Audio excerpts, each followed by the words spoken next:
Ok, buenos días, buenas tardes, buenas noches, dependiendo del lugar y la hora en donde se encuentren en estos instantes.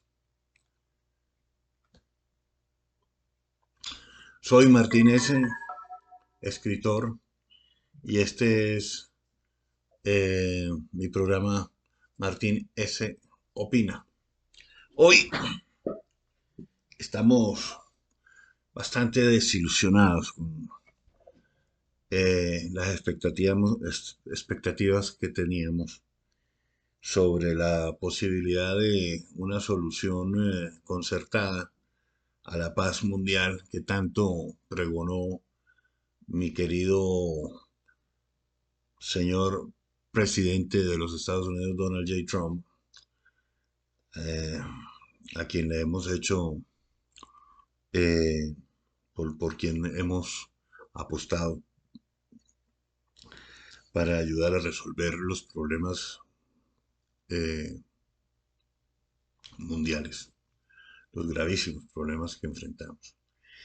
Pero desafortunadamente la reunión del viernes con Zelensky fue un desastre absoluto. Ahí no hubo ningún tipo de, de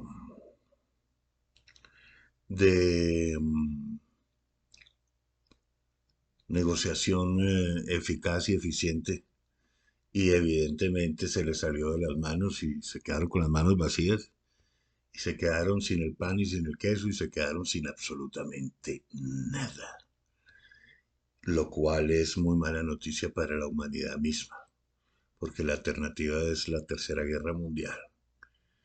eh, y el liderazgo de Europa, que evidentemente es el que ha estado detrás de esta guerra y de la elevación de los precios. Y es la continuidad de la pandemia para tener en jaque la economía mundial y lograr ese nuevo orden que tanto pregonan los progresistas y globalistas. Eh, entonces, desafortunadamente pienso, yo quiero agregar que yo siempre he defendido a Donald Trump de tanta injusticia que se ha cometido en contra de él, pero en esta ocasión se equivocaron en materia grave y salieron con las manos vacías y no lograron ninguno de los objetivos trazados, objetivos que tenían trazados la, desde la mm, campaña misma, porque una de las promesas de campaña fue terminar la guerra en 3 días y esto ya no va a ser posible. Es más, con la forma atrabiliaria con la cual manejaron este asunto, se descalificaron como posibles interlocutores. Ahora queda solamente la Unión Europea y Rusia, por más que Trump deje de costear la guerra, etcétera. Muchas amigas mías dijeron, oye, pero ¿cómo se te ocurre decir? Es que había que decirle a Zelensky que es un sinvergüenza, un tal por cual. Mira, la época de los insultos ya había terminado. Estábamos en una época o en un momentum para firmar un documento y proceder a la negociación de paz. Eso era lo que estábamos haciendo. Y esa oportunidad se perdió, se echó al traste. Ahora, ¿que quién tiene la culpa? ¿Qué importa quién tenga la culpa? La culpa la tienen todos ellos.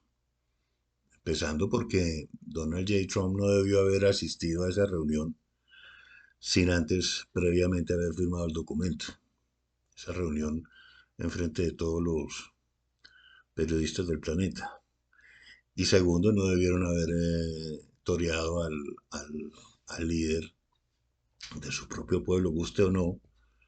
Ese es el líder de ese pueblo y ha estado a frente de la guerra guerreando contra Putin en los últimos 4 años. Entonces, ¿cómo así que se le van a enfrentar 5 o 6 junto con Putin, con Trump, como si Trump no fuera suficientemente solo, capaz solo? Entonces ponen a Zelensky solo, enfrentado a Marco Rubio, a J.D. Vance, a a Trump y todos insultándolo. ¿Para qué lo invitaron? ¿Para insultarlo? No, así no funcionan las negociaciones. En eso perdieron su capacidad de negociar.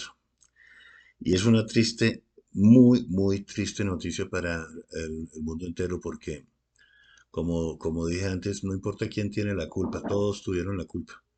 Pero eh, sin importar quién tuvo la culpa, lo importante es que continúa la guerra y continúa la problemática y eso se va a convertir pronto en una cosa peor aún, porque Putin no va a permitir que la Unión Europea le pase por encima a los intereses de Rusia.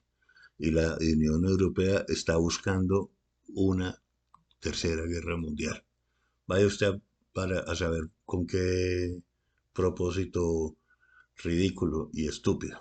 Necesitamos menos inteligencia artificial y menos estupidez humana. Los líderes europeos piensan que una guerra nuclear no los va a afectar a ellos y a sus pueblos. De repente eso es lo que quieren. De repente lo que quieren es que desaparezca la mitad de la gente que existe en este momento en el planeta. Vaya usted a saber. Todas las tesis conspiranoicas están más vigentes hoy, ahora que nunca. Y Trump se dejó tentar en una pelea estúpida, ridícula, en la que no debió haber caído, debió haber ido al grano. Y bueno, eso es lo que tenemos hoy. Eso me hace reflexionar a mí y me hace aburrirme por completo de todos estos análisis políticos que vengo haciendo, eh, porque me siento muy pesimista y adicionalmente muy realista y adicionalmente muy eh,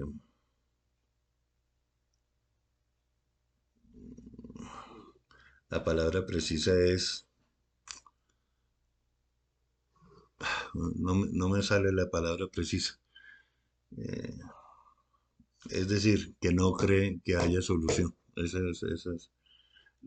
Creí que había solución hasta antes del viernes. El viernes ya sé que no va a haber solución. Ya lo sé. Ni siquiera es que lo piense o no lo piense, es que no va a haber solución. O por lo menos una solución conveniente para mis hijos y para mis nietos.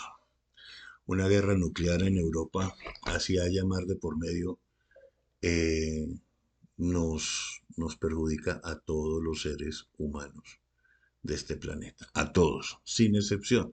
Tal vez las élites tengan donde esconderse, tendrán algún hueco donde meterse durante 30 o 40 años, pero nosotros no. O de repente ya tienen unas bases en la luna donde puedan ir y pasar rico los próximos 30 años mirando cómo el planeta se vuelve pedazo y se vuelve triste. Por esa razón he decidido en los próximos días hacer mi programa de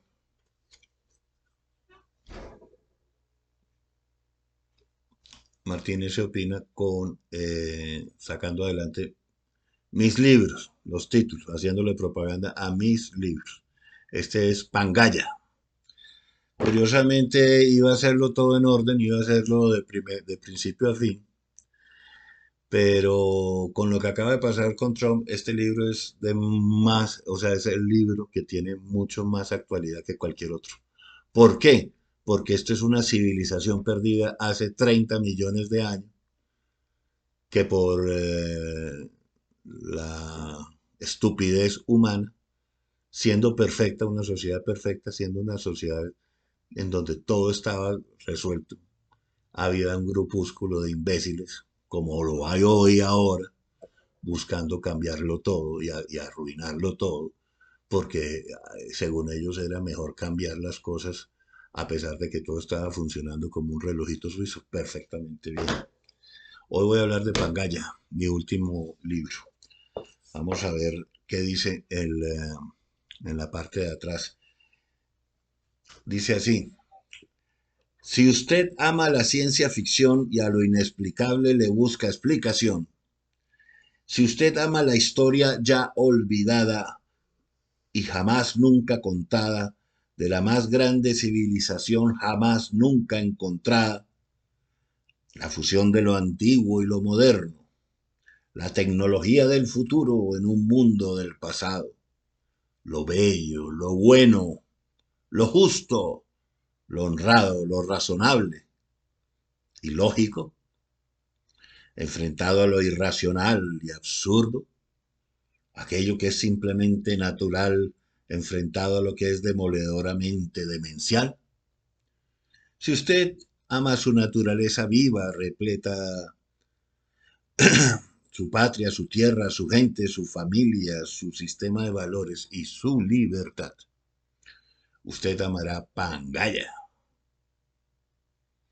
Y esta ficción histórica lo transportará a aquel lugar ideal al que siempre soñó llegar, en el que siempre quiso estar y al que siempre aspiró regresar. La tierra, el verdadero paraíso terrenal. Martín S. Pangaya. Hablemos de cómo surgió la idea de escribir Pangaya.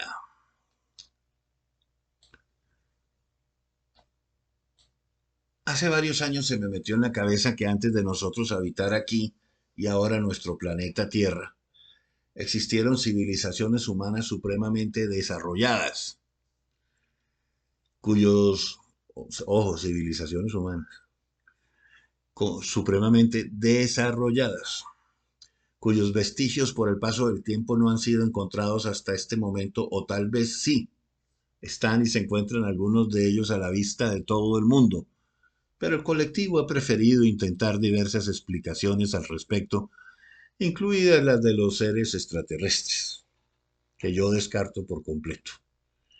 ¿Quién construyó las pirámides y para qué servían realmente? ¿Qué tipos de tecnologías superavanzadas fueron utilizadas para construirlas a lo largo y ancho de esta Gaia nuestra?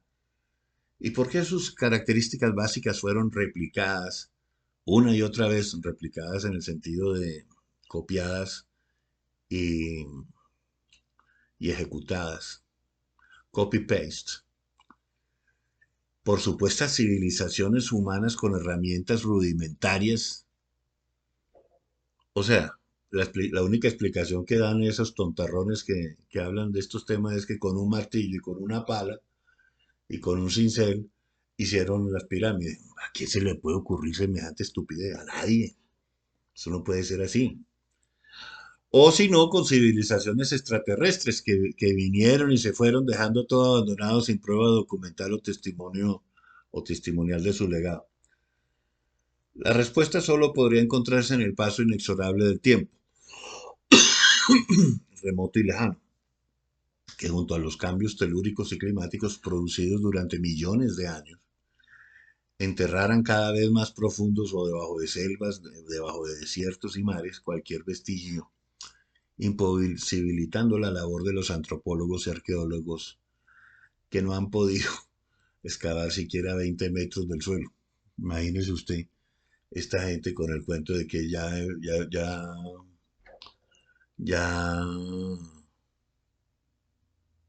excavaron 20 metros, ya con eso dicen que no, pues que no encontraron nada. Tienen que excavar 3 kilómetros, compañeros. 3 kilómetros, señores. Cuando en realidad necesitaríamos que excaven kilómetros enteros a donde podrían encontrarse esos vestigios en lugares absolutamente inexplorados. Bueno, imagínense qué hay debajo del desierto del Sahara, qué hay debajo de los océanos, qué hay debajo de las selvas. La tesis de los extraterrestres nunca me ha cuadrado. A pesar de ser creyente en que sí existen objetos voladores no identificados, sí, evidentemente yo los he visto.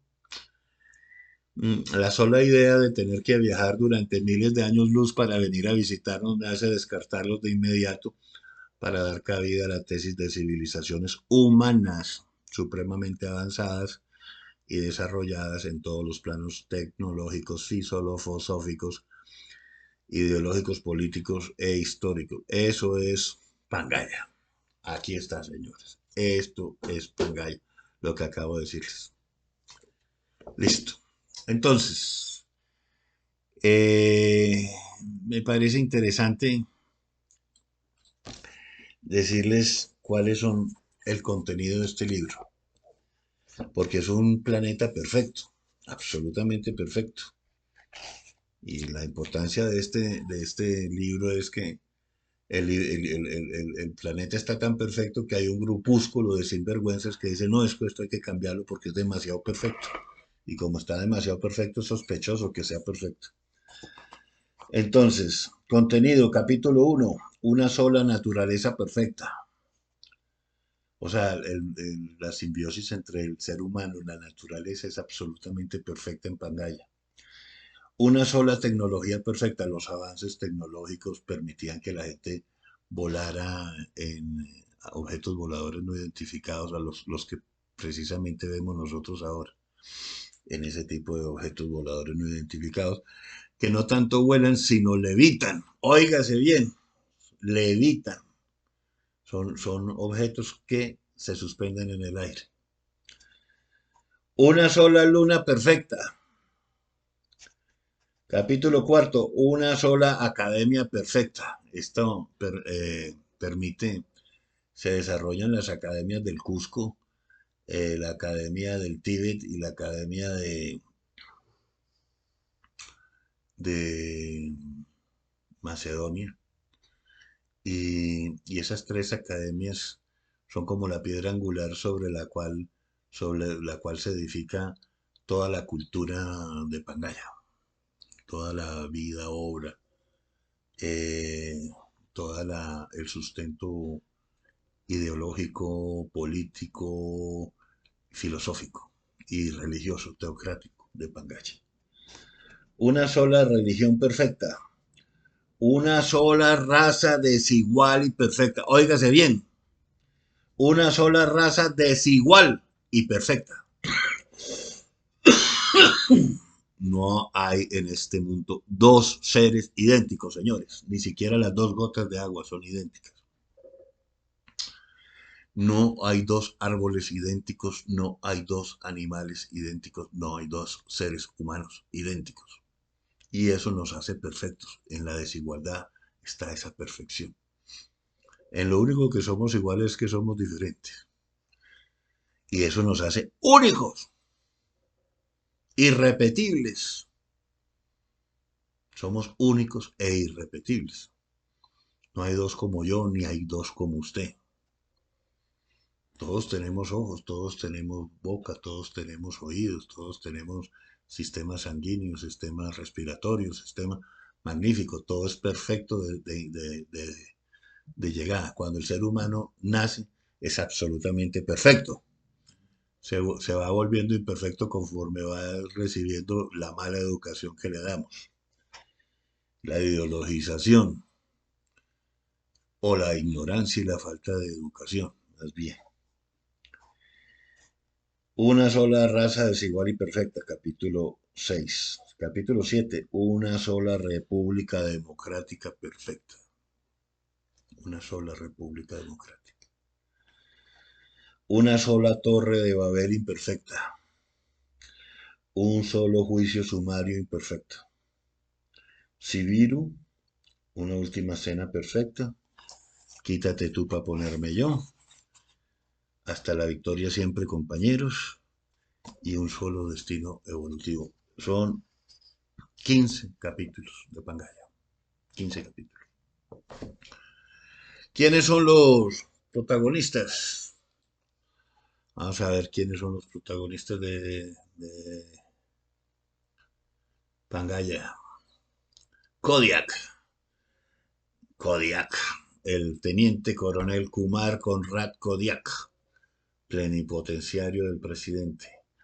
La mayor Alexandria Romanova. Anastasia Romanova, mi compañerita de la escuela, vecina de mi barrio, primera novia y luego esposa. Keanu, el narrador y protagonista de esta ficción histérica desde niño hasta grande, hasta la última página, desde la primera hasta la última es el protagonista, Keanu. La paloma Juana, la forma más inteligente de enviar mensajes en aquella época por una paloma mensajera. El maestro Canuto, director general de la Escuela General del Cusco. El maestro Drupa, director de la Escuela Superior del Tíbet. El maestro Cosmo, director de la Escuela General de Macedonia. El maestro Remberto, el maestro Mefis, Alberto, Gilberto y Filiberto, el grupo de los siniestros. Señores, siempre hay alguien que quiere aguar la fiesta. Liderados por Vespasiano Quimberto Chimbayano, hijo del profesor Remberto. El Sanedrín de Salvación Nacional. Bueno, Bastián, Igor, Cato, Cálica, la vikinga Cálica, Kalim el persa, Eliana, Ariadna, Cálica, Maya, Yaya, Kaya. Todos son personajes ficticios creados por mi imaginación y cualquier parecido con la realidad es pura ficción. Ok, listo. Voy a permitirme leer el primer capítulo y si me animo en otros programas continuaré leyendo el libro, porque como les dije estoy un poquito desolado con la mala noticia que viene de la oficina oval de la Casa Blanca. Yo soy, por ahí tengo un título de conciliador y el conciliador debe lograr sus objetivos. ¿Cuáles eran los objetivos que se iban a lograr? Que firmaran el acuerdo sobre las tierras raras y que se firmara el principio de acuerdo para ir a la negociación con Putin y no se permitiera el ingreso de la Unión Europea, etcétera, que son los que quieren mantener y continuar esta guerra. Pues los de la Unión Europea lo que quieren es guerra, y quieren guerra mundial, y quieren guerra nuclear. Eso está más que visto. Con o sin los Estados Unidos. Bueno, eh, voy a leer el primer capítulo de Pangaya para que vean qué tan grande parecido tiene este libro que sucedió hace 30 millones de años por culpa precisamente de unos arbitrarios así como los de la Unión Europea o como Zelensky o como los progresistas o como los marxistas, globalistas, etcétera. Y entonces aquí se descubre y se desenmascara todo eso. Voy a leer. Capítulo primero. Una sola naturaleza perfecta. Hace 33 millones de años terrícolas existió en este mismo planeta, convenientemente escondido en las afueras de esta misma galaxia láctea, con el ánimo de no ser encontrada, una civilización perfecta llamada Pangaya, cuyos vestigios se encontraban esparcidos en todos los confines conocidos y desconocidos, para quienes quisiéramos verlos y aún para quienes no quisieran creer en ellos. Su perfección consistía en una sincrónica interrelación matemáticamente equilibrada entre flora y fauna, muerte y vida, hábitat, tierra, aire y agua, especies terrestres, aéreas y submarinas, seres sintientes, mentes, cuerpos y espíritus, interconectados por una especie de chispa divina. Sus dimensiones generales eran semejantes a las actuales, con sutiles diferencias, puesto que Pangaya tenía un solo cuerpo de agua y un solo cuerpo de tierra de aproximadamente el triple de extensión y proporción de los actuales, ya que si las dos terceras partes del planeta hoy son de agua, aquellas dos terceras partes eran de tierra y estaban adheridas entre sí, entre ellas. O al menos eso era lo que se pensaba en aquellas épocas pretéritas. En efecto, los que hoy son 5 continentes dispersos eran un solo bloque unido de 7 regiones en ese entonces. No había solsticios, tampoco equinoccios, ni los presentes grados de inclinación que permiten alternar veranos e inviernos. Vista desde alguna de las lunas, de sus lunas, tenía más de una luna, Pangaya estaba inclinada a 45 grados a la derecha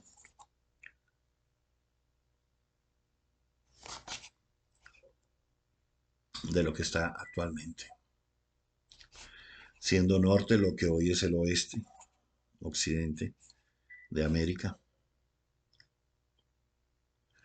y siendo sur lo que hoy es el este, oriente de India, Persia y Arabia Saudita, siendo oeste lo que hoy es el sur, Antártica y Australia, y siendo este lo que hoy es Europa y Asia, Rusia, China y Japón. La mayoría del área terrestre entonces oscilaba entre los trópicos de Cáncer y Capricornio, ocupando una vasta superficie de este a oeste cercana a la línea ecuatorial y equidistante de los polos, haciendo muy primaveral la vida y su bienestar general.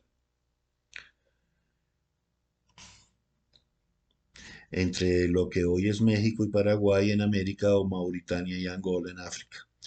Más fría en el sur, más caliente en el norte. De hecho, el polo norte de Pangaya no estaba congelado, porque el sol le daba plenamente todo el año. Así que, o sea, no tenía ese movimiento oscilatorio.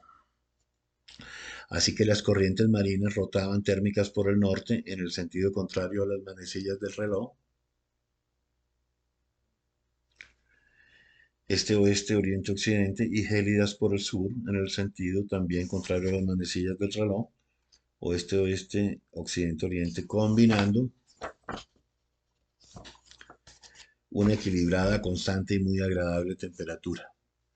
Claro, entonces las corrientes eh, de los vientos pasaban por lo que era frío, llegaban a lo que es caliente y entonces se enfriaban lo caliente y calentaban lo frío y entonces había una muy agradable temperatura en toda la Tierra, en todo Pangaya.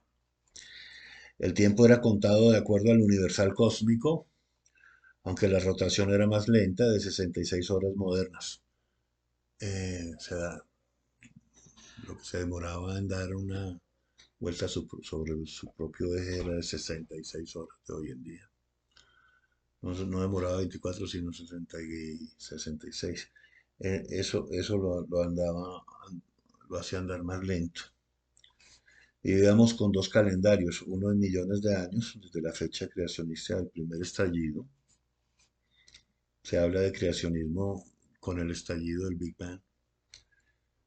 Se confunde la teología y la ciencia.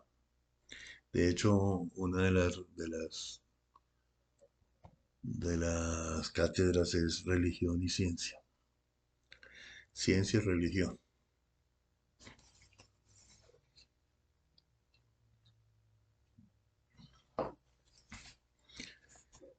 Uno en millones de años desde la fecha creacionista del primer estallido y otro desde que tomamos conciencia de nuestra existencia como individuos colectivos, gotas de agua semejantes en un mismo océano divino.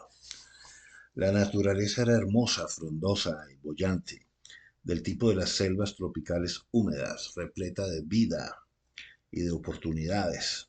Todas las especies vivas tenían conciencia de su vida y de su interdependencia sobreviviente con las demás especies vivas.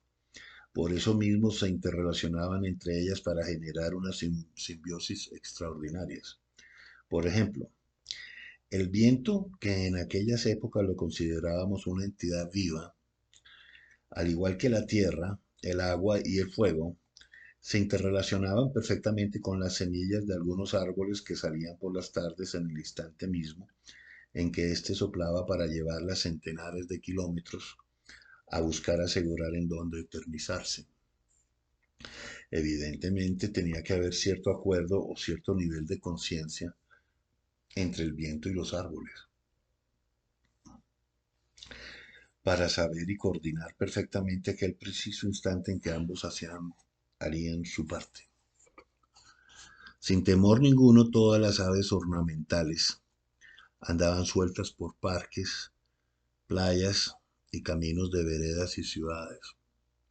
A nadie se le hubiera ocurrido nunca atraparlas porque la más grande felicidad compartida por todos los habitantes de Pangaya era observarlas volando por millones a donde ellas mismas quisieran hacerlo de manera libre y espontánea. De cualquier parte salían loros, tucanes, papagayos y cacatúas, aves fénix, pavos reales, faisanes y quetzales, flamingos, garzas y cigüeñas, cóndores, águilas, aguiluchos, cuervos, halcones y búhos, junto con el resto del espectro de pajarillos conocidos y desconocidos, colibríes, torcasas, mariamulatas, carpinteros, palomos, pechirrojos, pechiazules y pechi amarillos. Y aquí es donde entro yo, o más bien nosotros, mis vecinos del barrio y compañeritos del liceo, con los que nos la pasábamos todo el tiempo libre jugando seguimiento.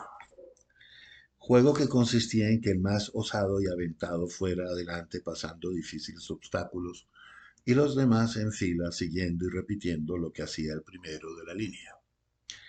Escalando montañas y muros, subiéndonos hasta la copa de los árboles y quedándonos arriba, conversando como si fuera el refugio más seguro, siguiendo hasta sus nidos las aves más atrevidas, tirándonos en trineos o bordeando precipicios, ya fuera en motocicletas, bicicletas o triciclos, metiéndonos en cavernas llenas de todo tipo de piedras preciosas, coltán, oro, plata y platino, esmeraldas, estalactitas, estalagmitas y murciélagos, ubicando bloques macizos de varias toneladas de peso en construcciones piramidales, saltando desde los acantilados a mares y lagos, volando como hombres pájaros alados, haciendo inmersiones o nadando en estanques de agua congelados, pintando geoglifos en desiertos, playas y cultivos. Eso era seguimiento.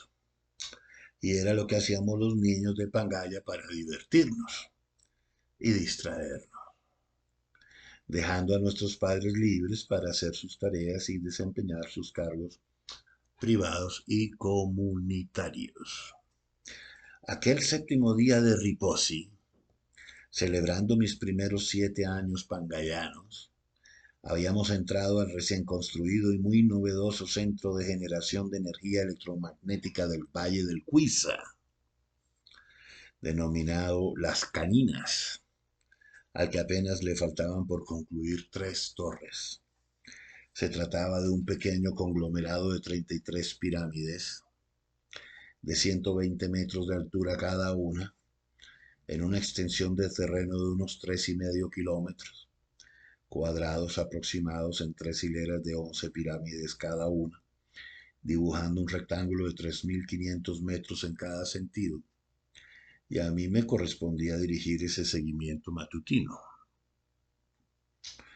Decidí que lo mejor sería llevar nuestras patinetas infantiles y subir a lo más alto de la primera torre, la más cercana a los cancerberos del extremo sur, y a partir de allí rodar en 50 grados hacia la segunda y con el mero impulso subir a esta para luego continuar bajando por ella hacia la tercera y así sucesivamente a la cuarta, a la quinta, una tras otra hasta completar una hilera completa pasando por las 10 primeras, las más cercanos al lecho del hilo plateado más largo de Pangaya, que ya habían sido completamente concluidas, incluyendo sus 400 metros lineales de mármol granítico blanquecino con chispas de platino que las revestían y sus cúspides áureas rosadas de 20 metros que por resplandecientes y caloríficas no permitían acercarse a nadie al mediodía, coronadas por un diamante en punta cada una de al menos 35.000 quilates. Quien pusiera un pie en el piso o no le alcanzara el impulso perdería, y el ganador sería quien lograse subir y bajar, impulsado por el mayor número de torres piramidales en seguidilla, terminando en los dos cancerberos de oro, lapislázuli y platino del extremo norte. Al final les traía una sorpresa muy especial para quien ganara la prueba de aquel día. Vale decir que todos los ciudadanos y ciudadanas de Pangaya recibíamos un triciclo volador a los 3 años y una patineta voladora a los 6, a los 9 una bicicleta y a los 15 una motocicleta. ¡Viva la independencia! A los 21 la mayoría de nosotros teníamos un carro volador a disposición de cada uno, así fuera compartido, y a los 25 ya hacíamos vuelos espaciales de la Tierra a las lunas. Aunque vehículos voladores no eran las palabras más precisas para describir nuestros juguetes de la infancia, puesto que lo que en realidad hacían estos vehículos era levitar en vez de volar. No me pregunten cómo, pero la forma más fácil de explicarlo en términos sencillos, claro está, es que tanto la Tierra como en general todos los objetos que se encuentran ubicados en su área gravitacional de influencia cuentan con una carga eléctrica específica a la que los eruditos matemáticos denominan peso. El truco estaba tan solo en cambiarle la carga electromagnética a cualquier objeto sin importar su tamaño para eliminar su peso y de esta manera hacerlo levitar. Incluso los sabios ilustrados habían logrado cambiar las cargas electromagnéticas de meteoros y cometas, asegurándose de tal modo que jamás nos fueran a golpear. Hasta ahí la parte fácil, en la que los objetos simplemente flotan y levitan porque sus cargas electromagnéticas se rechazan. Ladrillos, monolitos, columnas, esculturas, grandes cúpulas que cualquiera podía levantar y llevar de un lugar a otro, literalmente con un solo dedo, sin importar su tamaño y su peso, hasta donde los arquitectos quisieran colocarlos con precisión micrométrica, unos sobre otros. La parte complicada del asunto no era transportar grandes cosas de aquí para allá o de allá para acá, puesto que esto lo hacíamos hasta los niños jugando seguimiento, sino imprimirles velocidad a nuestros vehículos levitadores que también frenaban o se impulsaban aplicando mayor o menor carga electromagnética contraria. Y ahí es cuando yo me enredo, porque la velocidad de los objetos levitadores amateurs o profesionales dependía del campo electromagnético y vibracional establecido alrededor del planeta por estas generadoras eléctricas piramidales ubicadas en lugares específicos que conformaban una red global, estableciendo a su vez corredores viales superconductores por donde transitaban más rápido cada vez hasta 8.000 kilómetros las naves civiles y 3 veces más las naves militares y policiales que fulguraban a 25.000 kilómetros. Sin ellas, sin la red global de pirámides generadoras que además fungían como escudos energéticos protectores de toda Pangaya, tanto de rayos solares gamma como de todo tipo de objetos voladores, hubiera sido imposible movilizarnos y mucho menos movilizarnos a esas velocidades. A su vez, todas las naves poseían magnetos frontales, traseros, laterales en su cenit y en su nadir en 360 grados a su alrededor, creando una especie de burbuja energetizada en la que se podía generar y regular mayores o menores cargas electromagnéticas hacia cualquier lugar, haciendo posible su aceleración, su desaceleración, su frenado y su completa maniobrabilidad. Los más pequeños levitaban a 30, a lo sumo hasta 50 centímetros de la Tierra, y dependían en principio de la fuerza motriz de cada niño mientras tomaban impulsos sin pasar de los 20 kilómetros por hora. Las motos levitadoras hasta 15 metros del suelo o el agua a un máximo de 75 kilómetros, y los autos de los jóvenes alcanzaban 300 metros de altura y velocidades de hasta 450 kilómetros por hora. Los profesionales, por supuesto, y los experimentales, bien fueran civiles o militares, quintuplicaban significativamente las capacidades de los demás. Sus pilotos también eran cargados electromagnéticamente para nunca chocarse con las paredes internas de las aeronaves y de esta manera evadir las fuerzas gravitacionales haciendo que su entorno fuera como si estuvieran dentro de una esponja acolchada de algodones, ajustada milimétricamente al entorno interno de las naves, lo que les impedía sentir o sufrir los efectos devastadores de las fuerzas G externas o cambiantes, bien fuera por el rumbo o por aceleración y frenada. Era algo complicado de explicar, era algo como estar y no estar adentro de las naves.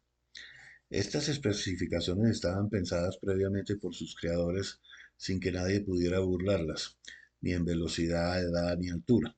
Cada uno de ellos traía de fábrica su propio límite de velocidad incorporado que técnicamente le era imposible de sobrepasar. Es decir, las naves no podían sobrepasar ciertos límites de fábrica. Por más que usted quisiera, por más que usted intentara, por más no podía. Las autonomías de nuestros, eso es como si usted le pusiera un límite de velocidad a un bus para que no ande más de 80. Así usted acelere 100 veces o le pegue al acelerador o lo tire por una loma o lo que usted quiera, no le responde, no le pasa de 80, porque tiene unos mecanismos internos que impiden que usted pase de 80. Sea que esté bajando una de la cima de una montaña, o sea que usted vaya en plano o lo que usted quiera. Pero el automóvil no le da, no le da. Y eso sería muy útil si lo hiciéramos aquí ahora en la construcción de nuestros vehículos para evitar accidentes de tráfico.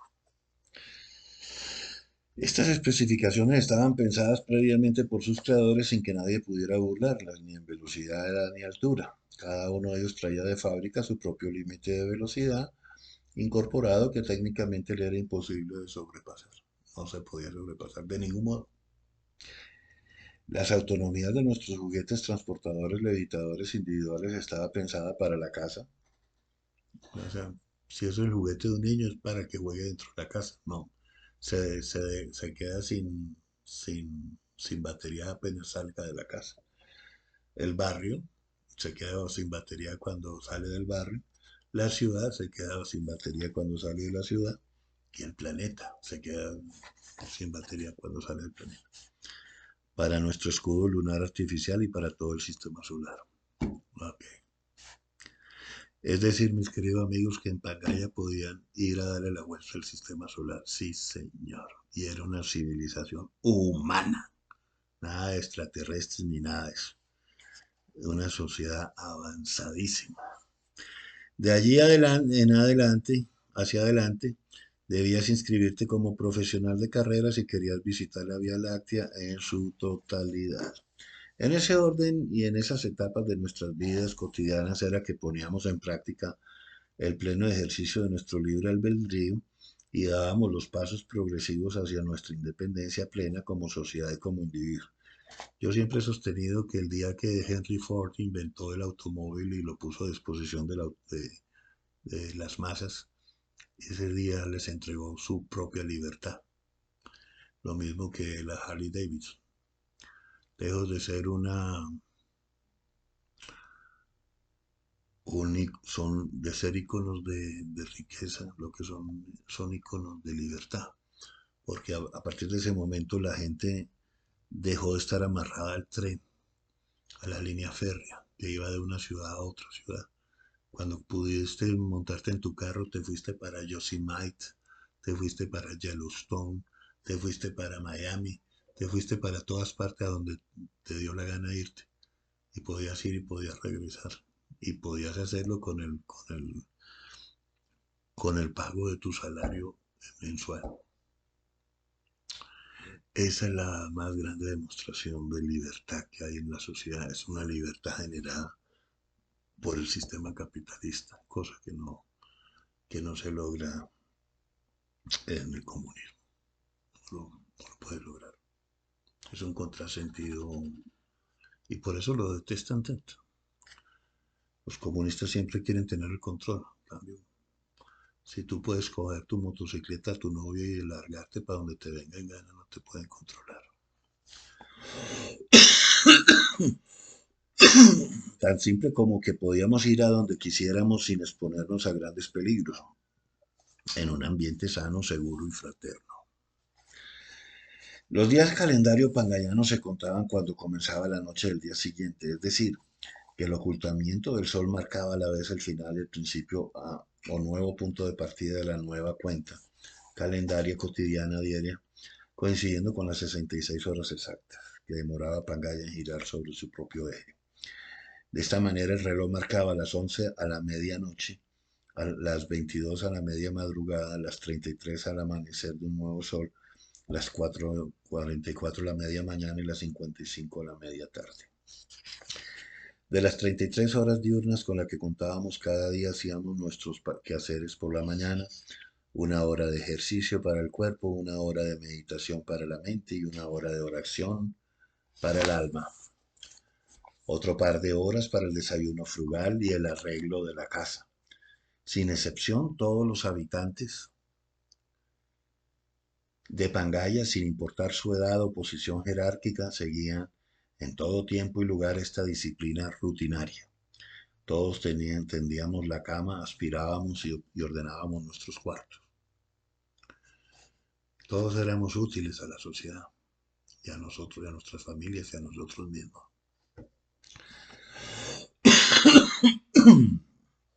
Luego salíamos a bañarnos y a hacer natación por 3 horas más en las piscinas públicas de ríos y quebradas. Y de allí caminábamos al liceo más cercano, a donde recibíamos las viandas del mediodía, a eso de las 42 de la media mañana, para luego empezar la jornada escolar formalmente a las 45 horas de la media tarde, con una hora de agradecimiento al Creador universal de todas las cosas, comenzando siempre con el Padre Nuestro y culminando con una comunicación directa, individual y telepática, hasta alcanzar un estado de contemplación por unos cuantos minutos que generalmente nos recargaba a plenitud de mucha energía y suficiente entusiasmo como para aprender más de lo que en las próximas 10 horas tuvieran a bien nuestros maestros enseñarnos. A partir de las 55 horas del día, el tiempo libre era nuestro y era cuando jugábamos seguimiento, en el camino de regreso a nuestros aposentos. A las 66 ya estábamos todos descansando y durmiendo las siguientes 33 horas nocturnas. ¿Confían en mí? Síganme. Me escuché a mí mismo decir, dándoles el mismo santo y seña que por generaciones enteras utilizábamos todos los ciudadanos pangayanos en cada evento de seguimiento en el que nos jugábamos la vida por completo, razón por la cual el juego ya era parte de nuestra formación ancestral para aprender jugando de un modo muy serio, adquiriendo habilidades físicas y mentales en equipo, venciendo obstáculos físicos reales y verdaderos, pensando además de obtener los más altos logros individuales, alcanzar las más altas responsabilidades colectivas con nuestros compañeros, puesto que quien se atreviera a expresar estas palabras sacramentales, solicitando a sus amigos que les siguieran para liderarlos, se hacían inmediatamente responsables de lo que a ellos pudiera sucederles y se ponía a cargo del grupo entero. Había responsabilidad, señores. Al final ganó Anastasia esta competencia del séptimo día de Riposi, tal como venía haciéndolo, superándonos a todos los últimos 7 días de esa semana, de Riposi a Riposi, ganando también el primer día Creationati, el segundo día Illuminati, el tercer día Aquati, el cuarto día Semilla y Zigoti, el quinto día Gozoso y el sexto día Perfetti de las últimas 3 semanas. No era su peso, tal vez era su posición aerodinámica y su arrojo, ojo de águila, puesto que parecía no tenerle miedo a nada. Desde arriba de la primera torre de energía equilátera se dejó caer en línea recta, empinándose con el pie derecho en la parte delantera de la patineta, a riesgo de desplomarse, brazo izquierdo atrás, cual cola estabilizadora, brazo derecho adelante, doblando, arropándose la barbilla, como si su codo fuera la punta de una lanza. Increíble. No dudo que en esos primeros 120 kilómetros tomara una velocidad de al menos 90 kilómetros por hora, estabilizándose al llegar al paso entre una y otra pirámide y subiendo tan rápidamente a la siguiente que al final de cada cúspide daba una o dos y hasta tres volteretas en el aire que le proporcionaban cuando menos 5 metros más de ventaja para volver a impulsarse cuesta abajo una y otra vez, más rápido, hasta obtener su preciado séptimo triunfo de aquel mes. Viendo la cara de aburrimiento de nuestros compañeros Cosmo, Bastián, Arsenio y Chingao, con otro triunfo de enseguidilla de la más hábil y sin duda alguna la más hermosa entre nosotros, les pedí que se relajaran, comentándoles que después de que vieran la sorpresa que les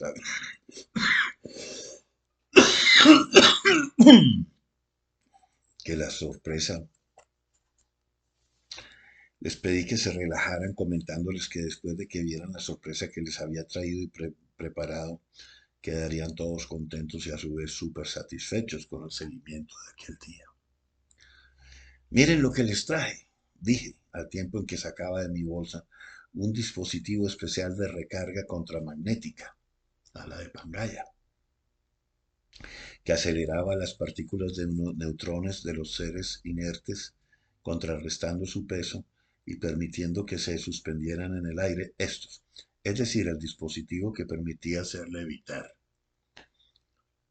tanto a nuestras patinetas y naves en sus respectivas frecuencias levitadoras, como a todo tipo de objetos gigantescos, incluidos los pesados bloques de piedra cortada con los que construyeron esas 33 pirámides, por ejemplo. Evidentemente que quisieron arrebatarme el adminículo, haciendo un círculo alrededor mío, pero haciéndoles el quite de inmediato. Respetando mi palabra y cumpliendo mi promesa, le di el primer turno a la ganadora de esta prueba, poniéndolo en manos de Anastasia, dándole al mismo tiempo las sencillas instrucciones de uso. Tan solo enciéndelo dándole una vuelta completa al bloque de piedra y verás lo que pasa a esta. Manténla iluminada como si estuviera de noche y tuvieras en tu mano una linterna verde, me contestó ella al percatarse que del acelerador de partículas salía una luz verde intensa que magnetizaba de inmediato la piedra trasladándole dicho color a esta, indicando de aquella manera cuáles objetos tenían contracargas magnéticas. Es decir, toda la piedra se ponía de color verde cuando estaba magnetizada y comenzaba a levitar. 8 efigies de cachorros con cara de lobo de unas 20 toneladas de peso cada una, recubiertas de lapislázuli, coralina, cuarzo, oro y platino de cabo a rabo, estaban dispuestas de a dos en dos a cada lado y en dirección a los 4 puntos cardinales, recostando su vientre en el suelo, pero con su cabeza en alto y el cuello erguido, en actitud de estar velando muy atentos y muy despiertos el cuidado de aquel conglomerado energético. Y como le correspondía en suerte a Anastasia el triunfo de aquel día, también le correspondió en suerte colocar las primeras piedras que encontramos cerca. Siguiendo a rajatabla las precisas instrucciones de seguridad que le hice, sobre todo respecto a su ubicación frente al bloque, nunca debajo del mismo, dándole una vuelta alrededor hasta que éste se alzó del piso por el efecto del pequeño aparato que le energizaba con la carga electromagnética contraria a la carga planetaria y a un nivel de frecuencia claramente especificado, inversamente proporcional a su peso, cuidando también que no saliera por los aires como si fuera un globo volando. Había que mirar que el bloque no se fuera a la estratosfera. Déjenla sola, le dije al grupo haciendo que se retiraran hacia atrás un poco, cuando los vi con intenciones de ayudarla. No la toquen, que en este momento esta piedra ya no actúa como un bloque de 2,5 toneladas, y por ello mismo toca manejarla con sumo cuidado como si se tratara más bien de una pluma de ganso. Había que empujarla suavemente porque si la empujaba muy duro, terminaba a 20 o 30 kilómetros, o le daba la vuelta a la tierra incluso. Verla empujando suavemente, le dije, porque en este momento no ofrece ningún tipo de resistencia. Y cualquier fuerza excesiva, por suave que parezca, si le haces demasiado duro, puede enviarla literalmente a darle la vuelta al mundo. Ese es el verdadero peligro de levantar estos pesos contrarios cuando están súper livianos levitando, porque pueden salir literalmente disparados a kilómetros de distancia si los empujamos demasiado fuerte y chocar con otros cuerpos inertes haciéndoles mucho daño, porque la carga energética de contraria se pierde en cuanto colisionan con algo. Es muy delicado, muy peligroso. Así pues que trátala como si fuera una porcelana fina china, bávara o italiana. O mejor aún, como si la vida de una persona o muchas dependiera de toda su atención, de toda tu atención y tu buen cuidado. El cuidado justo y necesario. Una cosa me encantaba de Anastasia. Si bien era testaruda para alcanzar sus metas y ganar sus competencias, no lo era tanto como para poner en riesgo a nadie diferente a ella misma. Tampoco era esquiva o desinteresada para aprender enseñanzas nuevas. Se dejaba ilustrar por quienes le transmitieran novedosos conocimientos, o incluso viejos. Al igual que yo, estaba interesada de lleno en la búsqueda del saber. La búsqueda del saber, compañero. Ponía atención y hacía riguroso caso siguiendo cualquier tipo de instrucción benéfica dada por la voz de la experiencia. En el fondo sabía y tenía bien claro que en ello nos jugábamos la vida y no tendríamos una segunda oportunidad para cometer ningún tipo de equivocación. Por supuesto que habiendo puesto la primera piedra, no se contentó con ello y continuó poniendo ella sola milimétricamente en su sitio cuando menos 5 bloques de más de 2,5 toneladas de peso, que eran los correspondientes a la parte alta de aquella pirámide, y por lo tanto más pequeños y livianos que los que formaban su base. Por supuesto que cada uno de nosotros hicimos lo mismo una vez llegado nuestro turno y en eso pasamos toda la noche hasta poner el último bloque en la cima.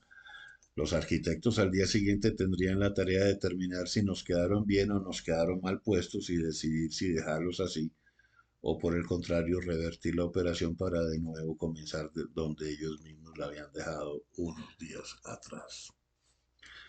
Anastasia hizo un trabajo milimétrico perfecto. No porque supiera cómo hacerlo ni porque antes lo hubiera hecho, sino porque era excesivamente perfeccionista en todo lo que hacía y se guardaba empecinadamente de lograr resultados intachables en cada emprendimiento.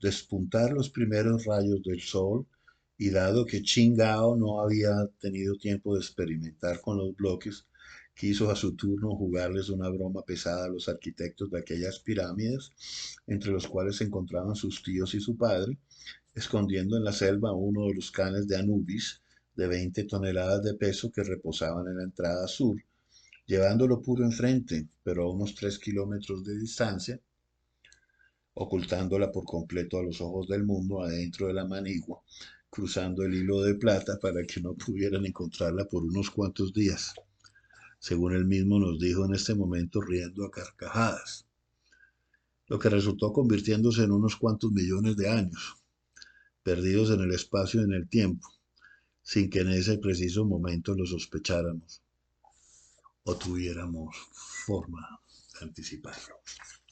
Bien, mis queridos amigos, ese es el primer capítulo de Pangaya, que espero que busquen y encuentren eh, en amazon.com, buscando Martín S., escritor, o Martín S., Martín, espacio S. Pangaya, con doble G y Y de yuca. Bien, este es mi programa sobre Pangaya de 1 hora. Aquí está, señores. Pangaya. Se lo recomiendo como lectura. Es un libro maravilloso. Cuando me llegó hace una semana. Lo que pasa es que estuve enfermo una semana completa. Me leí este libro, 6 capítulos el primer día y el resto al día siguiente. En 2 días me leí el libro completo. Me pareció fabuloso. Estoy requete feliz de haberlo escrito y ponerlo a disposición de ustedes. Por favor, denle like, compartan la información y peguen en la campanita. Dios los bendiga y que estén muy bien.